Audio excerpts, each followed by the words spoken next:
Good morning, everyone. I'm Lloyd Edwards. I'm professor and chair of the Department of Biostatistics, and I'd like to welcome you to the 17th annual Janet L. Norwood Award for Outstanding Achievement by a Woman in the Statistical Sciences.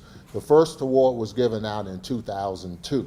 And we've continued, this department has continued, and I say we because I've only been here a year, and I came in last year when we were given it, and I wasn't fully aware of it. And now being aware of it, I mean, I fully embrace it.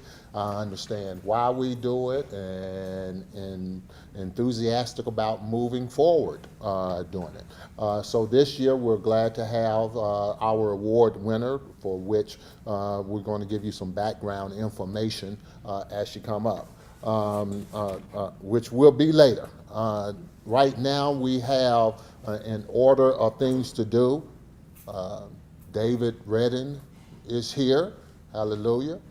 We have Jeff Sikowski, who's going to give out award, and we have some talks before we have our main speaker to come up. So right now I want to introduce you to Dr. Jeff Sikowski, and he's going to give you the Catholi Award winner. Good morning, everyone. So in honor of the Graduate Program Director for the Department of Biostatistics is the presentation of the Charles R. Catholi Distinguished Dissertation Award. With this award, we recognize not only an accomplished graduate of our doctoral programs, but also an outstanding faculty member at Dr. Catholi, who's in the back of the room there. For those of you that know Dr. Catholi already, you already know all the great, wonderful things I'm about to tell you about him.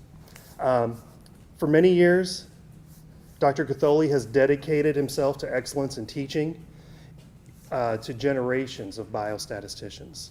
He joined the faculty at UAB in 1970, and since then has seen many changes in the department, advised several students and faculty members, served as department chair, and was named Professor Emeritus in 2003. He's had a lasting impact on the many people he has encountered during his tenure here, including me. He's taught many courses to numerous students at UAB and continues to teach multiple courses to this day. And I encourage everyone, students, if you haven't had a course with Dr. Catholi, please enroll. He's done much, much more, though, as an educator than simply teach classes.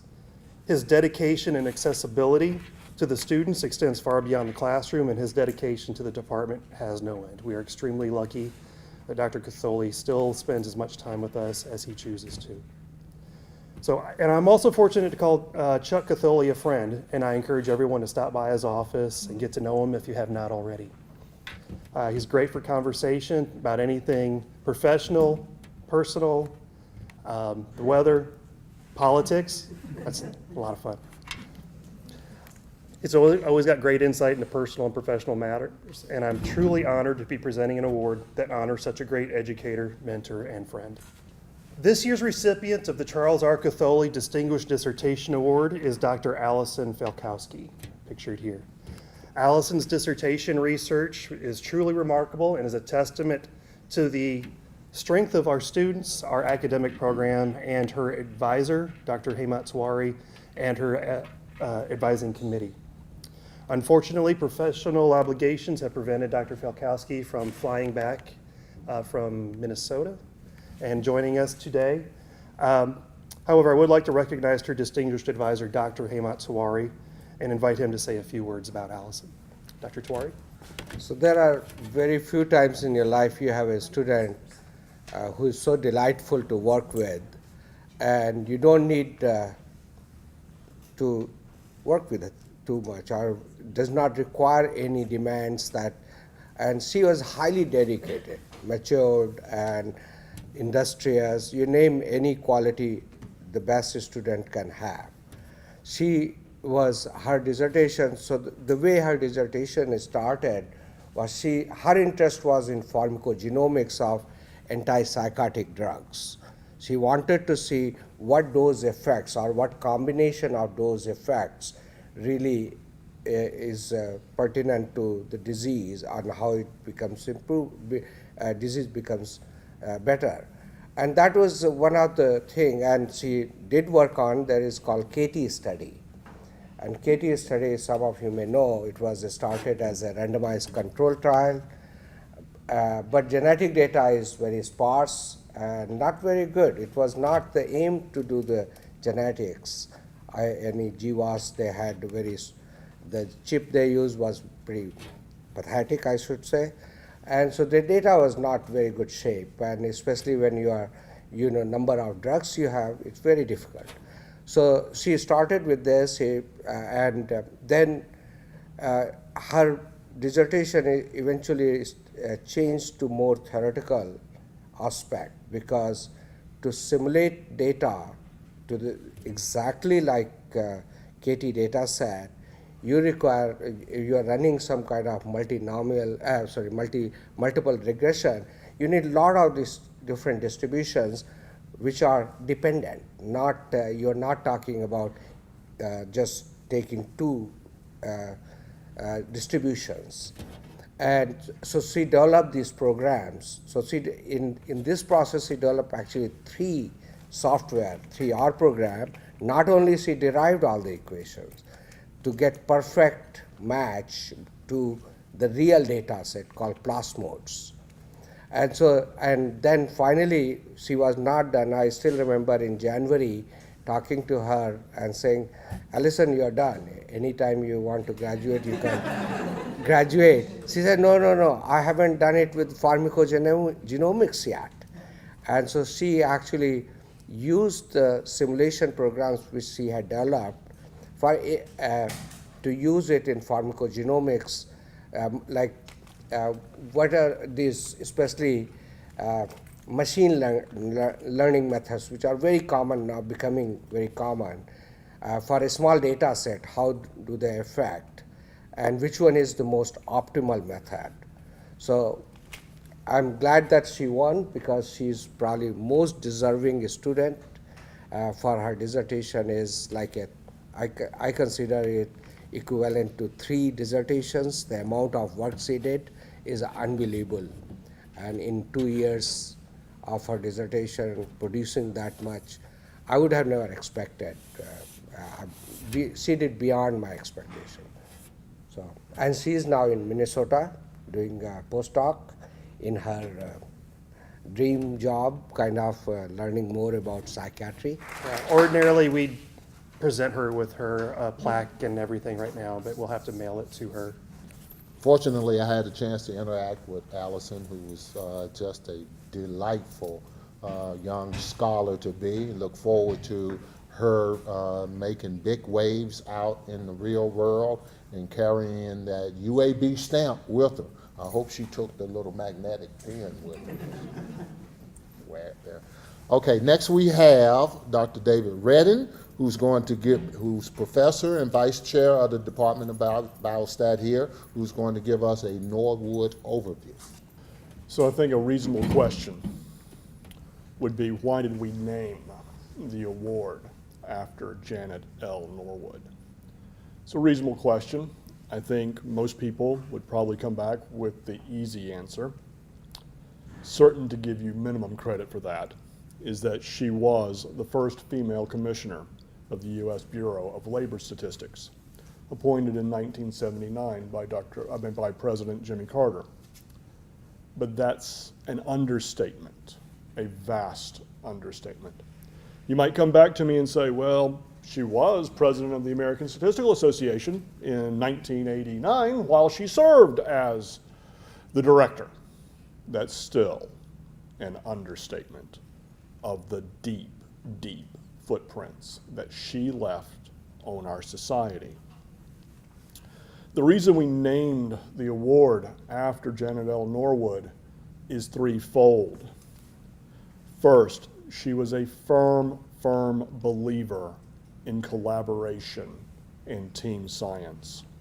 She once said in a 1994 interview, "It seems to me that we can vastly improve our surveys," and now I will insert words, "our statistics, our society. When we bring together the expertise of different fields, for example, psychology, economics and statistics. While she was leading the Bureau of Labor Statistics, she signed a memorandum of understanding so that the methodologists across the Bureau of Labor Statistics, the Census Bureau, and the National Center for Health Statistics could establish their own laboratory to continue to refine their methodology. And though she retired in 1991, that laboratory is still going strong. Though she was probably the most influential statistician in the United States from 1970 to 1991, she also had recognized, and this is the second attribute, that it was not science for the sake of science alone. It was science for a purpose. During her time, when the National Longitudinal Survey was about to be axed, she recognized that there were key pieces of it that could not be recovered and were essential to measure the health of the economy. So she brought that underneath the umbrella of the Bureau of Labor Statistics without any adjustment to her budget. She protected it and she used it. She redefined the Consumer Price Index under her time. She recognized, as accurate as those measures may be, their true purpose was actually to help people make informed decisions using accurate data. The amazing thing about her career is this, and this is the third attribute that we like to talk about. In her time, she went to Congress 137 times to be able to explain very complex methodology. She had to defend her science. She had to twice stand up to presidents. President Nixon, who canceled the monthly meeting to discuss the statistics of the economy. Then he tried to say, no, you need to redefine those statistics. She said, no. These are the ones that measure our health. Please remember, she was an appointed director. She believed in her science. She put her job on the line. When she had to meet with President Reagan's cabinet to discuss the Consumer Price Index and the modifications that she was recommending that were going to be purely based on science, though the cabinet did not know, she had a resignation letter in her pocket. Because if it came down to the politics, she would not participate. It had to come down to the science. She served 4 presidents, 2 Democrats, 2 Republicans. She was appointed by a Democrat and 3 times reappointed by Republicans. When she was done with her service, Congress acknowledged her, stood and acknowledged her at the last presentation and thanked her for her integrity, her professionalism, and her love for her science, and her for being not partisan. One of my favorite quotes about Janet L. Norwood is this. I cannot tell you the Democrat who said this on her last day, but simply said to her, "Ma'am, I'm never going to call you into a courtroom as a witness because we've asked you loaded questions for 13 years and we have been able to lead you nowhere. You were true to the data. You were true to the science." And it's that reason that we named the award. And it's for that reason that we look to find women whose professionalism and accomplishments echo the spirit of Janet Norwood. Thank you. Thank you, David, for that inspirational statement. And my short time of talking to the speaker today, that she certainly echoes what David was saying. I come to know her to be a person of truth, honor, duty, and a whole lot of courage. So the next we have up is Dr. Charity Morgan, Associate Professor and Chair of the Norwood Committee. And she's going to introduce our distinguished guest. Speaker. Thank you. So it is my pleasure to introduce this year's winner of the Janet L. Norwood Award, Dr. Susan S. Ellenberg. Dr. Ellenberg received her PhD in mathematical statistics from George Washington University.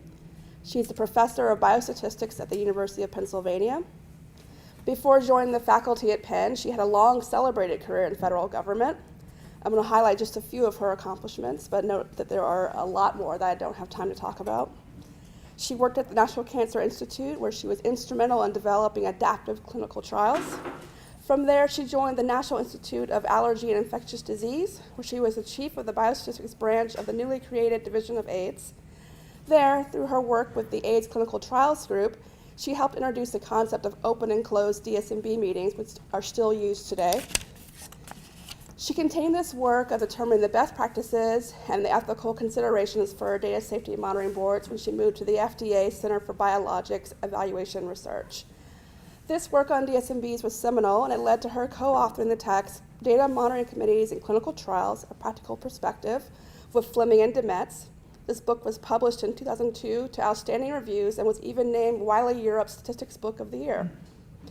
She is a fellow of the American Statistical Association, the American Association for the Advancement of Science, and the Society of Clinical Trials. She's a former ENR president, and in 2013, the FDA recognized her for her significant and long-lasting contributions to public health. Please join me in welcoming Dr. Susan Ellenberg. Thank you very much, Charity, and to the committee. It's a real honor to be the recipient of this award, and I'm very happy and proud to be here with you this morning. And also thank you for that very inspirational talk about Janet Norwood. I did know her, not well, but certainly remember her tenure as president of the ASA. I wonder, given the more restraints on federal employees these days, whether the director of the Bureau of Labor Statistics would be permitted to serve as president of the American Statistical Association, but that's another issue. So, all right, that one does this way. All right, most of you in this room are too young to recognize this person. Anybody who knows who this is, who this guy is? All right, this is Jerry Cornfield, who was my introduction to the world of statistics. I apologize for the quality of this picture, but it's the only one that I had that showed Jerry the way I know him, smiling and cheerful. So he was a very preeminent statistician, biostatistician, both in methodological and collaborative research.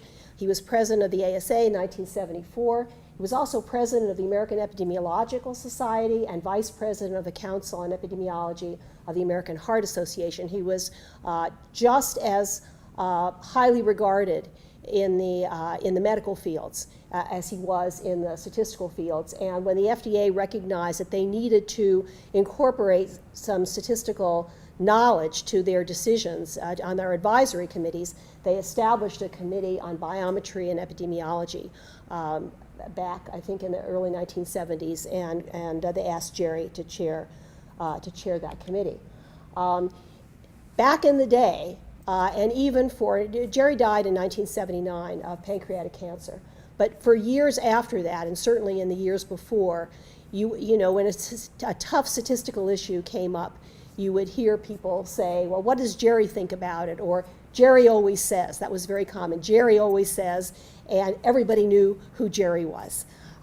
So there couldn't have been a better introduction to the statistical profession.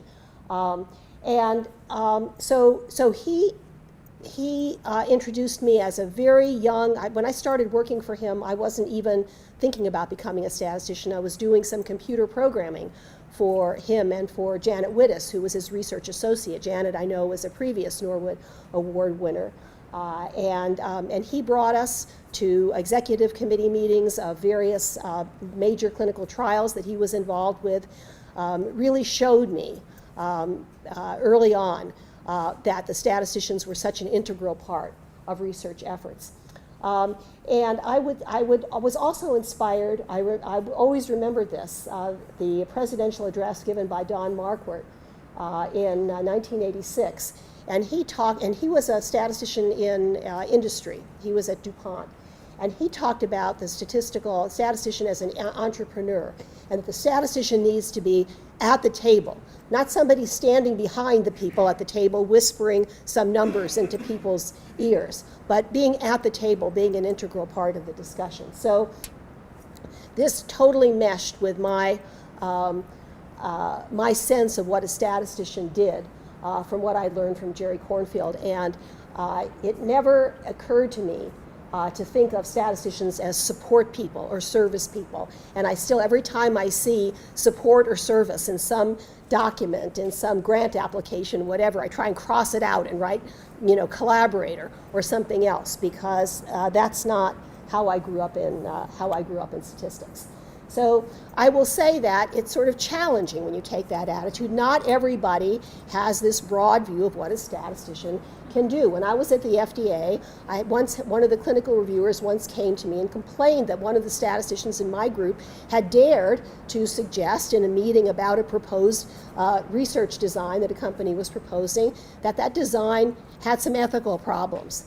And he said, what's she doing talking about ethics? That's my job. That's not the statistician's job. So I let him know that I certainly thought it was the statistician's job. In fact, to me, throughout my career, statistics and ethics are completely intertwined. When you're in the world of clinical trials, you are always thinking about the ethical implications.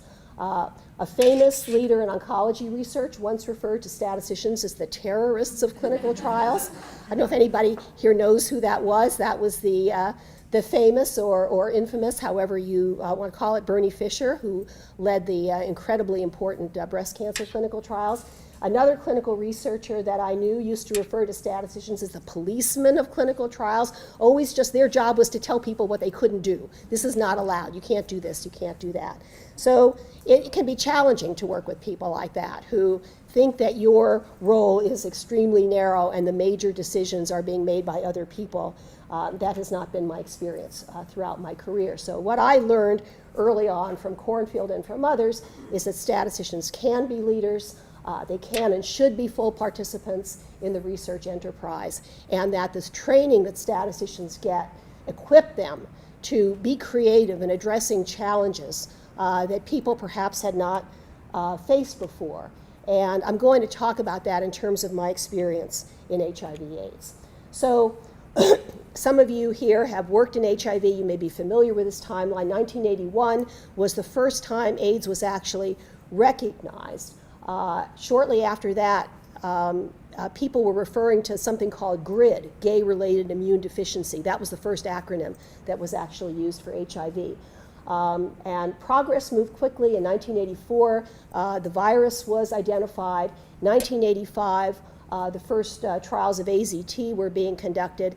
I was at the Cancer Institute then, and one of the seminars that I vividly remember from those days was a clinician at the Cancer Institute who was involved in the phase 1 trials of AZT coming and telling us about the miraculous effect that AZT was having on people at death's door who were given AZT and got up and started gaining weight and went back to work. Now, at that time, people did not know it was going to last, did not know it was going to be short-lived. It looked like a miracle initially. The 1986 was the clinical trial, the placebo-controlled clinical trial of AZT in people with AIDS, showing remarkable effect. It was stopped early, and the drug was approved very rapidly. It was stopped. I think there had been something like 16 deaths on placebo and 1 on AZT, something that reminds me why we need data monitoring committees, or DSMBs. The treatment was approved in 1987, and that year the AIDS Clinical Trials Group was established. So it was a clinical trials group, a network, kind of on the model of the cancer cooperative groups, which had been ongoing for some time by that time. So within the NIAID, the Division of AIDS was established to manage AIDS research, not just the clinical trials, but the epidemiology research, pathology research, early on research into vaccines, which people were way overly optimistic about at that point. So when the ACTG was established, the AIDS Clinical Trials Group, it was actually getting started before AZT was shown to be so effective and was approved by the FDA. So what they thought they were going to be doing was a lot of small phase 1 trials, probably single center trials. And so they contracted with a statistical center that was capable of doing that, but didn't have that much experience in large scale, long-term clinical trials. The approval of AZT showed that everything had to change. We were immediately in the era of looking at long-term clinical trials with survival outcomes, and we needed more expertise of people who could do that. So the leadership of DAIDS recognized that the contracted statistical center needed to be supplemented. And they contracted with the Harvard group, who had long time experience with the cancer trials, to be able to do that. So I'm going to get back to that, but now I'm going to tell you something about where I came from during this time. So I got my PhD from George Washington University in 1980. I started this program 8 years before. I managed to do it part-time with part-time working for a cornfield and part-time having kids. So it took me a little while. In 1982, I joined the Cancer Therapy Evaluation Program of NCI and learned a lot about doing clinical trials in cancer, and moved from there in 1988 to become the inaugural branch chief for biostatistics at the Division of AIDS. So we didn't quite know where we were going with it. I was told I could hire a couple people, and we got started. So there were immediate challenges. And again, these were not the kind of challenges that most of them, that you learned about in graduate school. So first challenge was optimizing communications. We had staff of the Division of AIDS. We had one statistical center. We had a new statistical group that was contracted to support. We had a data safety monitoring board, which I had some ideas about once I attended a first meeting. And then there was the whole issue of surrogate endpoints, which is probably the most statistical issue that we faced. So my first task. So Harvard, as I mentioned, had been contracted to work with the ACTG, help them provide that kind of expertise in long-term clinical trials. The clinical group at NIID in the Division of AIDS, they were used to being the experts. The people who were doing these clinical trials, infectious disease experts, most of them didn't have experience in doing long-term trials with survival outcomes. They were used to doing short-term trials where you could, look at a culture under the microscope after 3 weeks and see if you were successful. So the clinical people, suddenly they had these experts from Harvard who were working with the clinicians, and they sometimes got a little bent out of shape. We're supposed to be the experts. Why are suddenly they the experts? Then there was a contract officer for the Harvard group who felt she was not a statistician, but she was in charge, and she felt that she needed to give direction to the Harvard statisticians. And so I fielded many calls from the Harvard group saying, this person is telling us this doesn't make any sense. Can you do something about this? So there were a lot of issues, there. So I had to deal with our contract officer. I had to deal with the program people who I had to work with otherwise, and all at the time when everything was extraordinarily tense and this huge sense of urgency. The division director at that time used to use the metaphor of we are building the ship as we are sailing it, and that was an appropriate metaphor. So now I'm going to talk about the DSMB, because this was my first, I knew about DSMBs, but this was my first actual experience with a DSMB. So how many of you have ever either reported to a DSMB or served on one? Okay, fair number of you.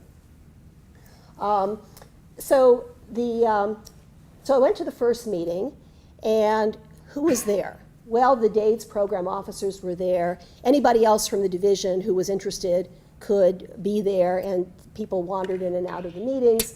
The FDA people from the antiviral group were there, they were very concerned that they be exactly up to the minute on what was happening so that they were prepared not to have any delays in approving an effective drug. I mean, AZT had been so amazingly effective, and of course there was hope that that other drugs were going to look like that. The industry representatives were there. The people from the companies manufacturing the drugs were there. So everybody involved in these studies was in there, except the study chair. They kind of knew that maybe the study chair who was entering patients on the study probably shouldn't be seeing the interim data. So he was stationed outside the door in case, we had a question for him, but couldn't be in the meeting. The DSMB members included some eminent clinicians, statisticians, and bioethicists. And this is the picture of the DSMB that I came to work with. It was chaired by Professor Richard Whitley at the UAB, who I had the pleasure of seeing again last night after not seeing him for about 15 years. Wonderful chairs. Some of you, those of you who are statisticians may recognize these guys over here on the right, Dave Demetz and Tom Fleming, probably the number one and number two people that anybody would want to have on a DSMB these days, and responsible for much of the statistical methodology we use. We had two bioethicists on this group. On the far left at the table is Leroy Walters from Georgetown University, and on the upper right, second from right, was Jim Childress from the University of Virginia, probably the most eminent bioethics scholars of the time. And then three other eminent clinicians, Ken Mayer in the middle, who was involved at Harvard and Providence, Rich Pollard, and Jim Rahal.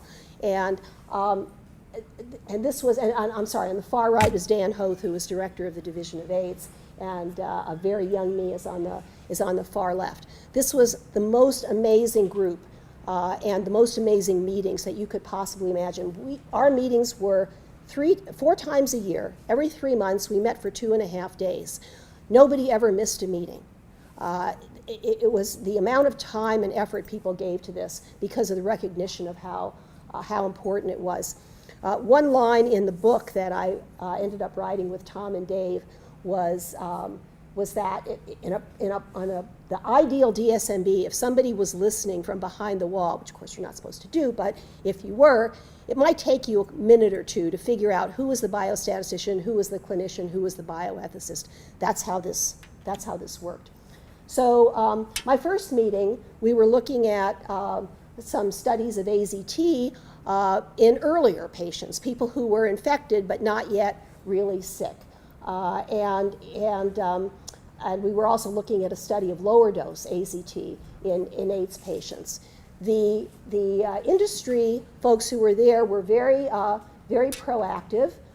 They had a lot of ideas about how we should look at these data. They were seeing the interim data, the comparative data. And like I said, DAIDS program staff wandered in and out. However, the rationale for industry being there and FDA was that the leadership of the division felt that we needed to have very close working relationship with industry. If the ACTG was going to study new drugs, we needed the industry to cooperate. We needed them to trust the ACTG with their drugs, and that's why they wanted to have industry there. And who was going to say no to the FDA? If the FDA wants to come in, well, they would come in. At that time, late 1980s, early 1990s, it was very unusual for industry trials to have DSMBs. It was really only in cardiology that this happened, people who grew up in an NHLBI clinical trials model. So they didn't really know, we'll have a DSMB, but basically we're still running things. So at this first meeting that I attended, the events favored the AZT arm. There were, I think, 2 events on the AZT arm, 9 events on the placebo. Nothing that would make you want to stop a study early. You had to get a little more information.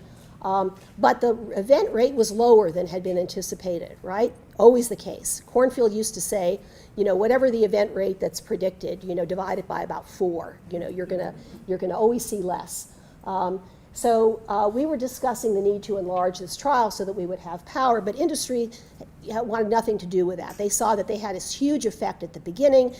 They saw 9 versus 2 here. They knew they didn't need any more patients. So that was problematic. They also didn't care for the kind of intention to treat idea of doing analysis. That wasn't how they did things. So when this meeting was over, I went and talked to the DSMB, and because they had already, they had had a couple of meetings before I came. This wasn't the very first meeting of the DSMB. And I asked them if they liked the way this was set up, and they did not like it at all. And they said, Susan, please do something about this. And so I talked to other people at the NIH, and I found that other NIH DSMBs didn't have industry or FDA at those meetings. So we wanted to revise the procedures. I got some pushback from the leadership because of the concern about how are you going to say no to the FDA, and we got to be friends with industry. So I organized a meeting of other people from NIH, other people from FDA and other areas, and some industry people. And we talked about the pros and cons of having all these people seeing the interim results. And basically everybody thought that the optimal way was for the interim data to be kept confidential from basically everybody except the DSMB.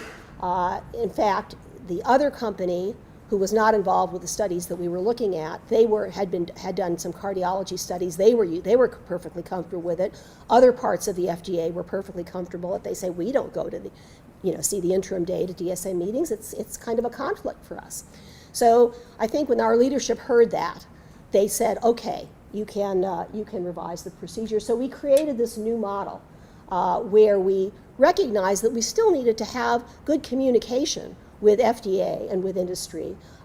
Industry was conducting other studies using these drugs. We needed to hear from them what was happening with those studies. Understanding what was happening externally to the studies was important. We recognized that the FDA did need to be up to date. So we had what we called an open session where people, the interested parties, could come and we could talk about how the studies were going. Industry could report to the DSMB other information that seemed relevant. The FDA could ask questions. And then we shooed everybody out and let the DSMB look at the A versus B data and make recommendations. That experience made me realize that most people, even those who were using DSMBs and had for a long time, didn't really have an idea how other people were doing them. It was kind of a mystery. And so I worked with people from other NIH institutes, and we organized a large meeting to discuss the operation of DSMBs. And this was held in 1992, and the proceedings were published in Statistics in Medicine in 1993, and we included the discussion, which was very lively. And for any of you who are interested in DSMBs and how they work, even though this was published a long time ago, it's really interesting to read and hear the back and forth. The cancer people were dead set against having DSMBs. They were used to presenting their data, regularly to their investigators at their semi-annual meetings. They didn't think they needed any extra oversight. The statisticians in the statistical center were good enough. It was just very interesting to hear these debates. But ultimately, this model of open closed DSMB sessions caught on, and I think is now pretty much the standard for DSMB meetings. But that's I think where it originated. Now the surrogate endpoint issue was interesting, and like I said, if I said you don't learn this in graduate school, well, this is something that you might have brought your graduate school learning to. Infectious disease docs, as I said, were used to looking at surrogates. They were used to seeing cultures. They were used to looking at other things. They weren't waiting to see if people died. And so there was a lot of interest, and there were lots of markers that were possible that were known to be related to inflammatory, immune system processes. So we looked at P24 and CD4 counts and beta-2 microglobulin and a whole lot of other things. Because obviously if you could make a decision about the effect of a drug based on a surrogate endpoint, you could get drugs out a lot faster, and that's what everybody was looking for. But right about this time, the CAST study was published. How many of you know what the CAST study was? All right, one, okay. That was the cardiac arrhythmia suppression trial, which was an NHLBI placebo-controlled trial that showed that despite the fact that occurrence of arrhythmias after a heart attack was a bad sign and people died, that if you gave people antiarrhythmic drugs which were known to effectively treat severe arrhythmias, if you gave them more routinely to people after a heart attack, it killed them.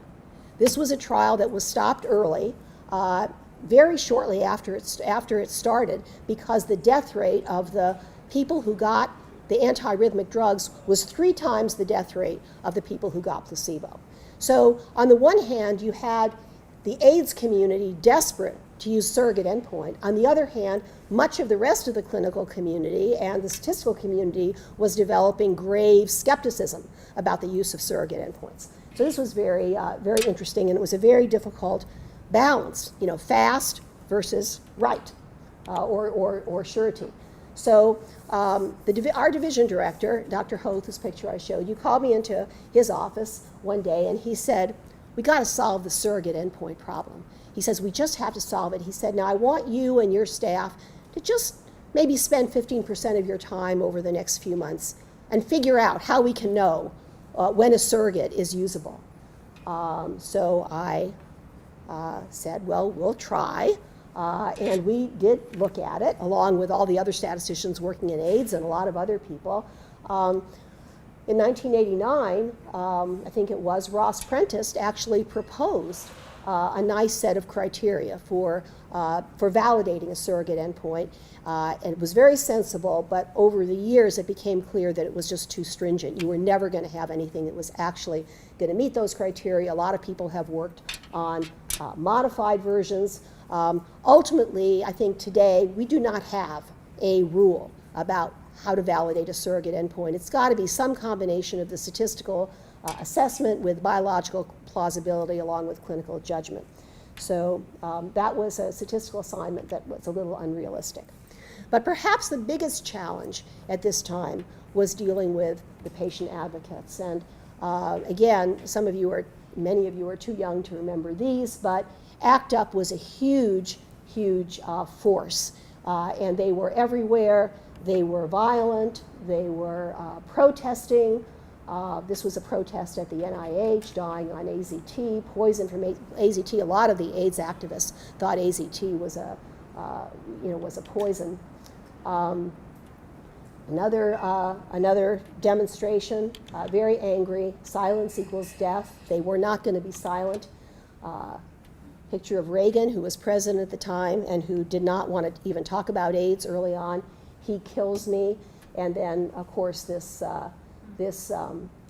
cartoon, Hiram Dudson, 1930 to 1993, member placebo group. We don't like these placebos in clinical trials. So what was the role for statisticians here? Well, ACT UP developed a treatment research agenda. They did more than just protesting and yelling, which they did to get attention. They actually developed a document that said what they thought was wrong with the way we were doing clinical trials and how it should be fixed. And in 1989, they distributed this document at the International AIDS meeting in Montreal, which I attended.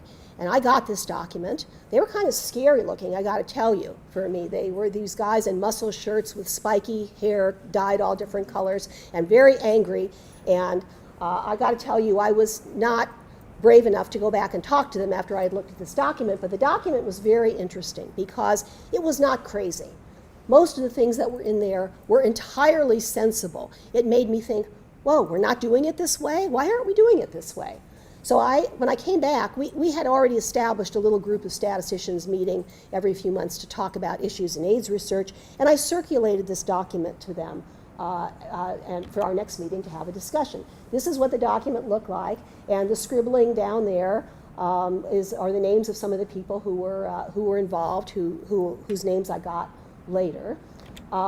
So what were some of the issues in this document? Well, they said people with AIDS and their advocates should have a role in designing and implementing clinical trials. This was unheard of back in 1989. Now we have PCORI. You can't do a clinical trial without having a patient advocacy group involved. But even back then, it did not seem so unreasonable. If you wanted this community, this identified community, to participate in the trials, it would be a good idea to get their input to see what they thought. They thought drug development strategies should be geared to rapid evaluation for drugs found effective and making them available rapidly. Well, who could argue with that?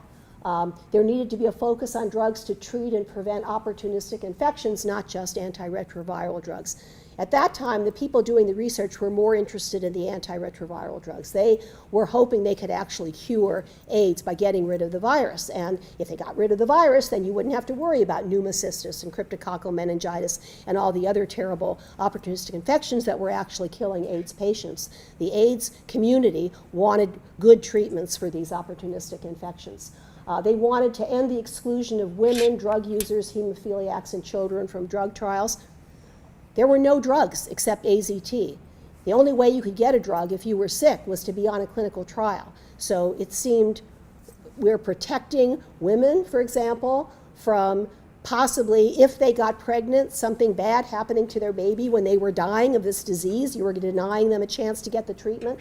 So all of these things seemed very unreasonable. They wanted more flexibility in the trials. They wanted establishment of an international registry of trials so we could keep track of what was going on around the world. So unreasonable, I thought not.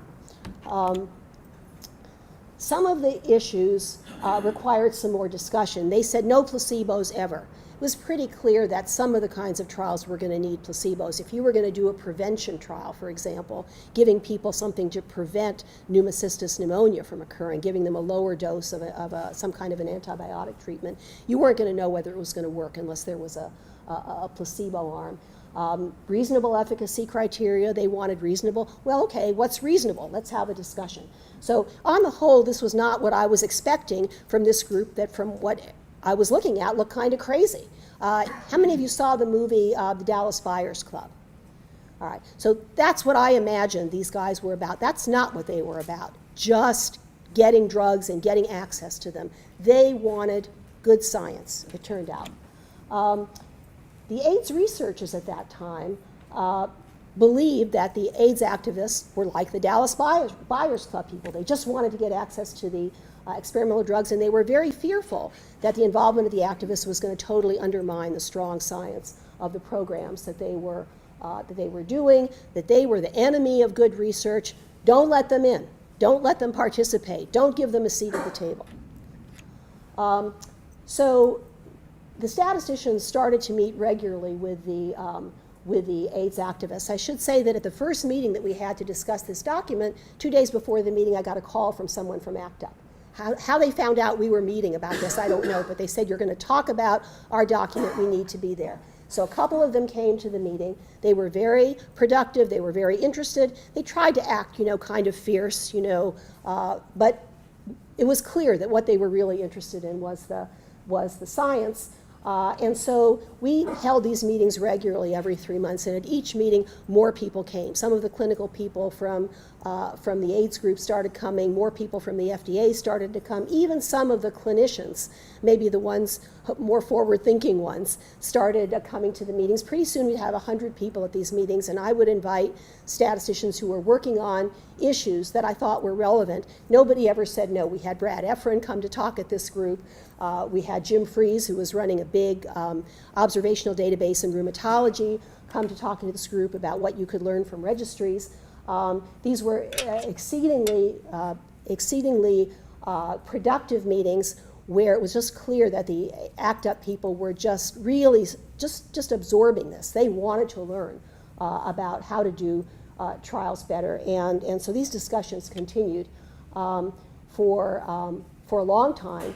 But after about 18 months, finally, the activists were, the clinicians were told by Tony Fauci that you needed to let the activists into the meetings. They were invited to participate, and so the need for this working group diminished.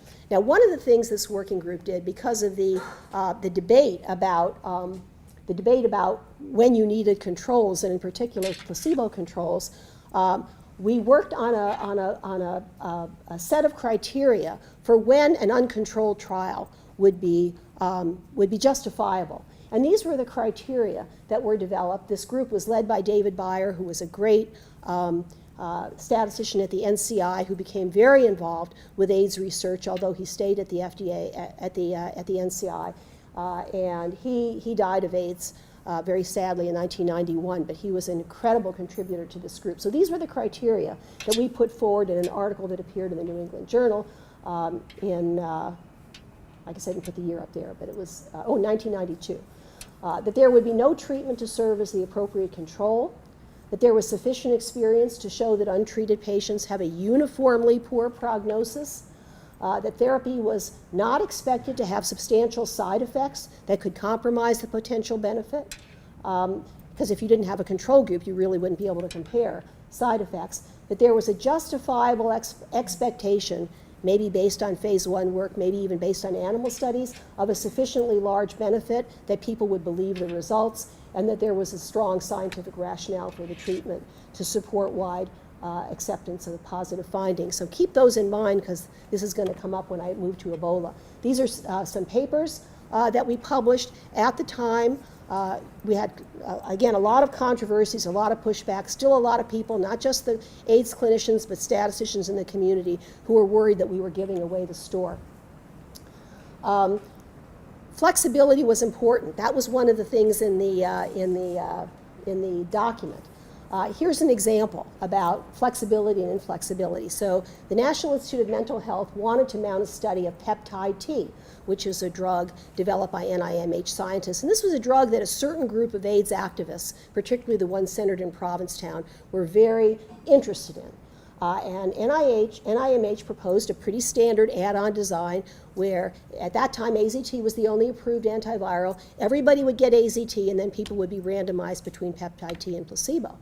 Now, I knew that the subset of the AIDS community interested in this drug had no interest in AZT. As I mentioned before, a lot of the AIDS community were very negative about AZT. They felt that the toxicity outweighed any possible benefits.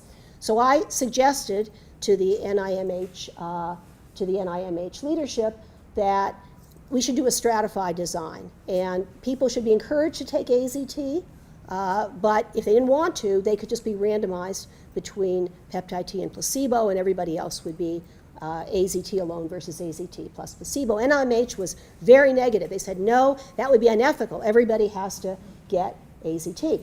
So I, kind of shrugged my shoulders. But this design was rolled out at a meeting in which a lot of the AIDS activists, and they raised the roof. They said, that's terrible. That's just not acceptable. They did not oppose the use of a placebo. They opposed the requirement that everybody take AZT. Ultimately, NIMH implemented the stratified design. Postscript, the treatment didn't work, but there was a need for flexibility. This statement really moved me. Greg Gonsalves was one of the original ACT UP people, and he wrote this after Paul Meyer died as part of his, Paul Meyer, a great statistician, first for many years at the University of Chicago, then later at Columbia, became very active and worked a lot with the activists. And this was something that Greg wrote in writing a sort of a eulogy for Paul. He said, statisticians were the first scientists to welcome AIDS activists into the world of medical research. They taught us how to look at the data, to discern the real from the apparent, to weigh the strengths and weaknesses of analyses, how statisticians can help us escape our own biases, how data can be manipulated with the best of intentions. They gave us a set of tremendous tools with which to investigate and probe data on new drugs being developed by pharmaceutical companies, gave us the ability to sit on FDA panels to provide a rigorous community-based assessment of these drugs as they came up for approval, gave us the power to go toe-to-toe with researchers in the design and analysis of clinical trials. I don't think I've ever read anything in my whole life that was more gratifying to me to read than that.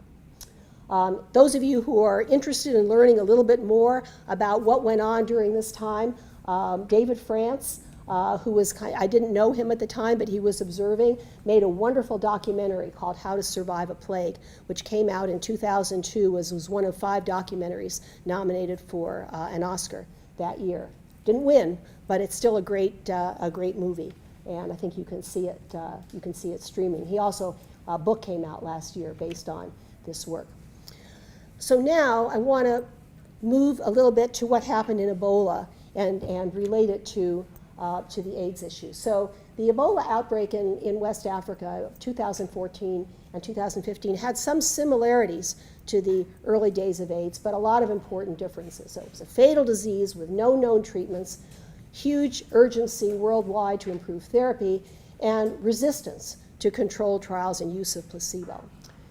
The differences, which were also important, is that it affected geographical communities, not already stigmatized communities. Not that people who got Ebola didn't get stigmatized then, but it affected communities that weren't initially stigmatized.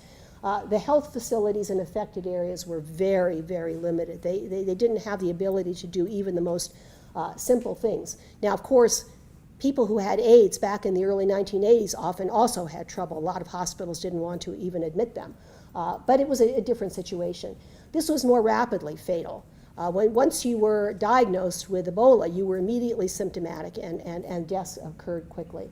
The affected communities were not activist. You didn't have activists there, but you had other types of activists. There was a rapid mobilization of international humanitarian and research organizations. There was not the resistance. People did want to move fast. You didn't have people sort of holding back the way we had in the early days of AIDS, not really hoping this would just sort of go away by itself. Another difference is that with HIV/AIDS, the concerns about ethics and the ethics of design came from the affected community, whereas in the Ebola situation, the concerns largely came from people trying to figure out what to do. The affected communities really didn't know anything about medical research. They were just terrified of this disease. So there were major debates between between research groups like NIH and the humanitarian groups like MSF, essentially Doctors Without Borders. And NIH felt it was critically important to study the effects of treatments and vaccines in the most rigorous way. They said harms are possible. We can hurt people with treatments as well as help them. We really needed to have control groups. MSF forcefully rejected the notion of any kind of comparative treatments with placebos. All patients had to have the opportunity to try potentially effective treatment, even if you didn't really know whether it had any chance of being effective or not. Placebo control is definitely unethical. So you had a lot of debate here. So what was the role of statisticians? I wasn't personally involved with this. My involvement with Ebola came later as part of a committee from the National Academy of Sciences asked to look back on what happened during the Ebola outbreak and make comments on what should happen should this come across the next time. But many statisticians did take lead roles in planning or conducting the research and wrote proposals for different kinds of designs for drug and vaccine trials, ranging from the full-scale classic parallel placebo-controlled double-blind randomized trials to single-arm studies with thresholds, to two-stage designs where there would be a threshold for the first stage, and if it was it was either abandoned or adopted, or you'd move on to the second stage, which would be randomized. Probably the most innovative approach was the ring design for the vaccine study, which some of you may have read about. With regard to the treatment trials, there was really very little cooperation among the groups trying to do something about Ebola. NIH began randomized trials, but the epidemic petered out before they were able to include enough people to have a definitive result. MSF conducted single-arm trials that really didn't show much. So in the end, little useful data emerged on how to treat Ebola virus disease, and the debate about the ethics of placebo-controlled trials continues to this day, with MSF insisting that it would have been unethical to do, and NIH insisting that that was the only way you could get answers. Now, in Ebola, the death rate was admittedly very high. One paper estimated the overall death rate in 2014, the beginning of the epidemic, as 37%, but the reported mortality statistics were very varied.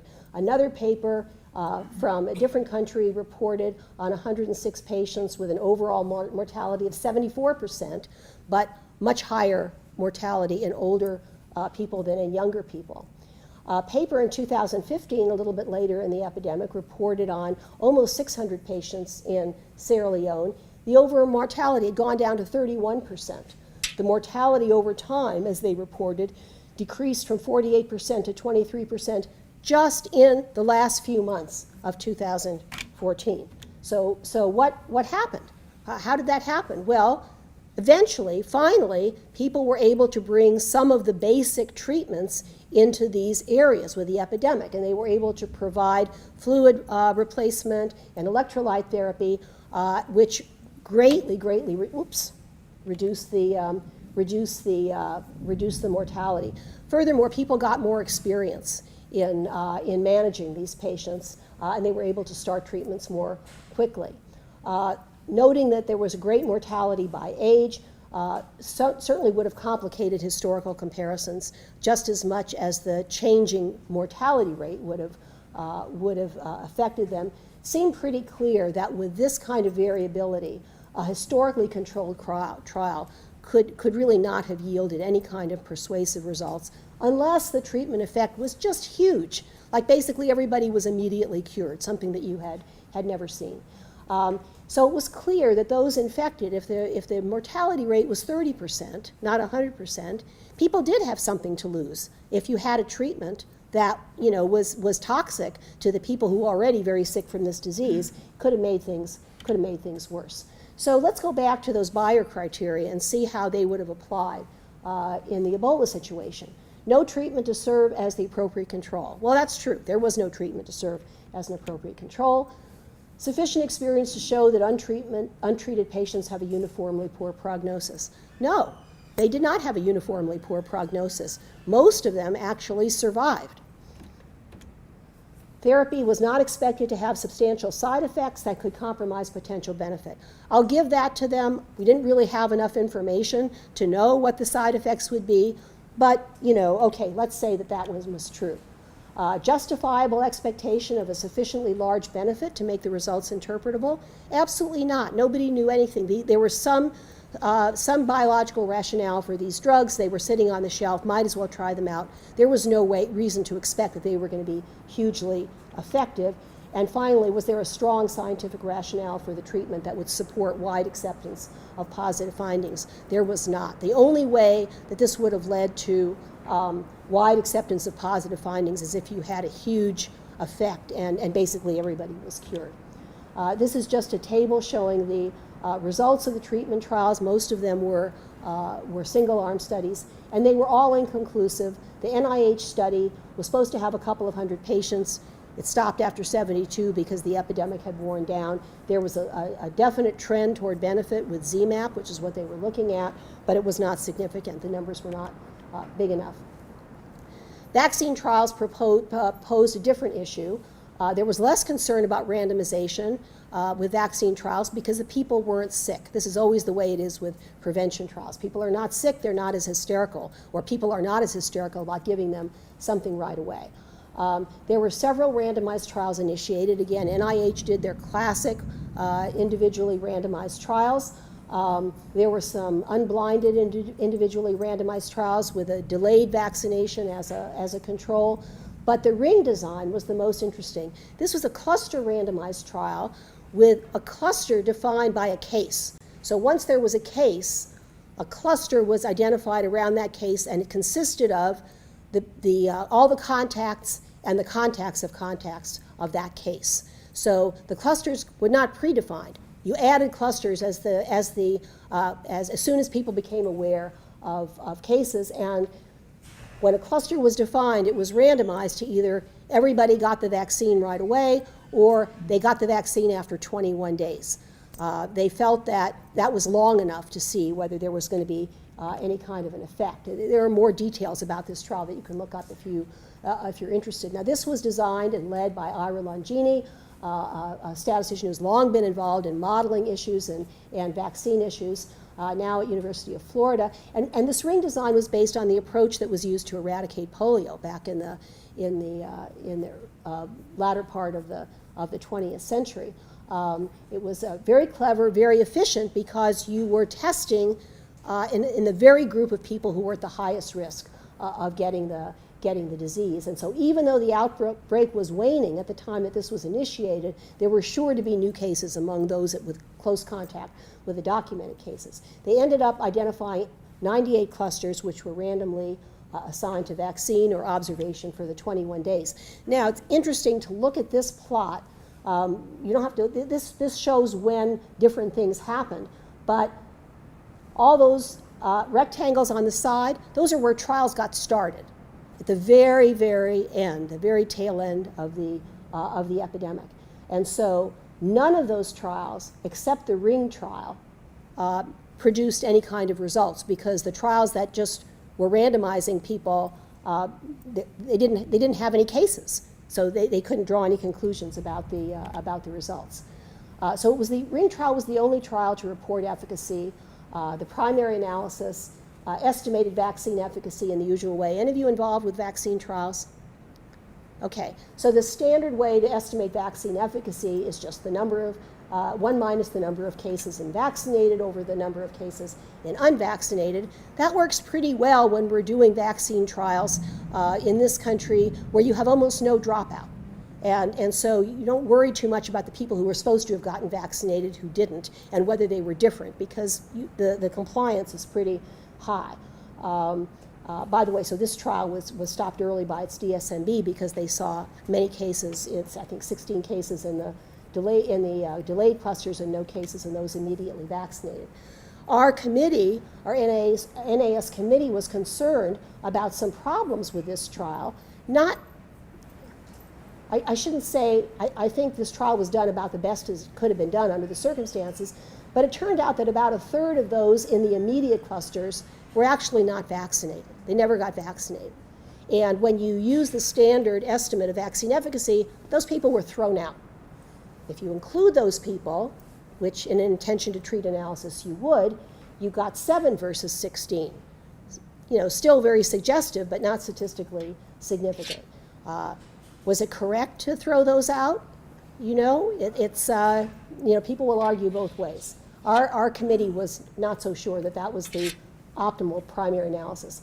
Another problem was that you had 98 clusters, but new cases were only in a few clusters. Now, those of you who have worked in cluster randomized trials know that in order to, you have to have a lot of clusters in order to ensure that, or be at least justify the assumption that the clusters assigned to one treatment are comparable in prognosis to the clusters assigned to the other treatment, just like if we were individually vaccinated. If you do a randomized trial in 6 people, 3 versus 3, you are not going to be all that sure that the 3 who get treatment A are like the 3 that get treatment B. Well, in this study, there were 98 clusters, but there were only maybe 6 or 7 clusters that actually had cases. So were those clusters, were those clusters like all the other clusters were sort of a random selection? Maybe or maybe not. We really don't have the data to be able to look into that. And the third problem was that the trial was not blinded, which meant that suspect cases may have been more readily identified in unvaccinated clusters. Now, we don't know that. And that's why we blind, to make sure that that kind of thing doesn't happen. May have been impossible to do a blinded study at this time. So it's not a criticism, but it does add to the issues about interpretation. So this is the cover of the report of our committee on what happened in the Ebola epidemic. And our conclusions were that randomization is almost always necessary to get interpretable results. It's a fundamental ethical requirement. Don't experiment on people when there's very little chance of getting a reliable answer. Trials without randomized controls limit the kind of incremental learning about moderate efficacy, which is the reality of most clinical trials. The single-arm trials were looking for blockbuster effects, but you almost never see that. You know, people used to say in the early days of clinical trials, well, we didn't need a randomization to show that penicillin worked. Right, if only all the treatments that we studied were like penicillin. They're almost never like penicillin. We concluded that measures to improve efficiency of the trial process can and should be implemented even in these kinds of emergency contexts, and there's a lot of practical things like improving the activity of ethics committees that could facilitate that. A big remaining challenge, and I don't know whether this is going to be solved, if you look at the progress of the epidemic, the question is, when do you know to start the big clinical trials programs? You know, you want to start them over there on the far left so that you're going to have a lot of cases. But you may not even recognize that you've got an epidemic until halfway up that, and then you have to, get all the machinery in place. Now, they were further delayed with Ebola because of all the infighting about how the trials should be designed and the lack of cooperation. So it may be that they could have gotten better information. Maybe they could have started at the top instead of way down at the bottom. But this is a big challenge. We had recently had an outbreak in the Congo, and there was a flurry of activity. What should be done? Should we start trials? But it petered out. People have learned how to get it under control by isolating people, changing burial habits and stuff. So I think a big challenge is really, even if you totally believe that randomized controlled trials are the way to go, not to waste resources, to know when you should really get started. So to conclude, I would just say designing and conducting clinical trials in the early days of AIDS was challenging, but very exciting, probably the most gratifying work I have ever done. There were lots of different agendas. FDA had their agenda, companies had their agenda, ACT UP had their agenda. And while there were certainly bumps in the road, on the whole, I think things worked very well. It was just a wonderful time to be a statistician. And I think we provided critical leadership in many areas in HIV. The AIDS activists became the strongest advocates for rigorous study design. The next year, at the international AIDS meetings, which I did not attend, ACT UP people stood up in the middle of a presentation that one of the ACTG investigators was making and shouted her down. She was presenting a secondary analysis. They said, that's an unplanned subset analysis. That's completely ad hoc. You can't, forget it. That was kind of nice to hear that, even though that was my clinical colleague. So they saw right away that there is no value in having a full medicine cabinet when you don't know what works. And I think that is an important lesson for future trials, not just in emerging infectious disease, but in all areas where there's a sense of urgency and almost a desperation for looking for results. So, thank you. We want to thank Dr. Ellenberg one more time. And I'd like for the Dean of the School of Public Health to come up and say a few words. He wasn't able to come at the beginning, so. Thank you, Dr. Edwards. And Dr. Ellenberg, thank you for gracing us with your presence and your expertise over so many years, for sharing with us your stories. I had the privilege of joining a few of the folks who are in the room tonight this morning to have supper last night with Dr. Ellenberg. And joining us for that supper was Dr. Rich Whitley, a longtime colleague of Dr. Ellenberg's, who taught me 40 years ago when I was in medical school and was already famous at that time. But I was struck in listening to the two of you talk by how many of your stories began, they thought I was crazy and it wouldn't work. And so thank you for your courage, which I think in the stories that you shared with us this morning about your involvement and your willingness to listen and to be present with those who are most impacted. There's a lot of courage in that, and thank you for that. So with that, I want to again thank you for being here, and it's our honor to provide you with this honor. So we're here to present a plaque to Dr. Ellenberg that has UAB, School of Public Health. We're trying to promote this UAB thing. And it says, the Janet L. Norwood Award, Outstanding Achievement by a Woman in the Statistical Sciences. Susan S. Ellenberg, PhD, September the 26th, 2018. Thank you so much. Susan.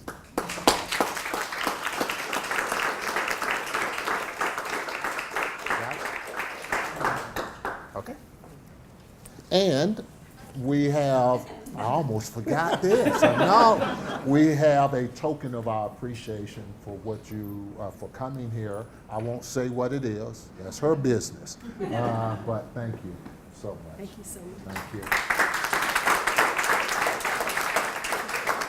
I want to echo what Dean Irwin just said about what Dr. Ellenberg's talk did, particularly for the students, because you can see that, you know, life is messy.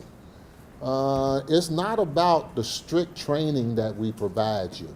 You're going to have to go out there and make things up. As she said, they made it up as they went along.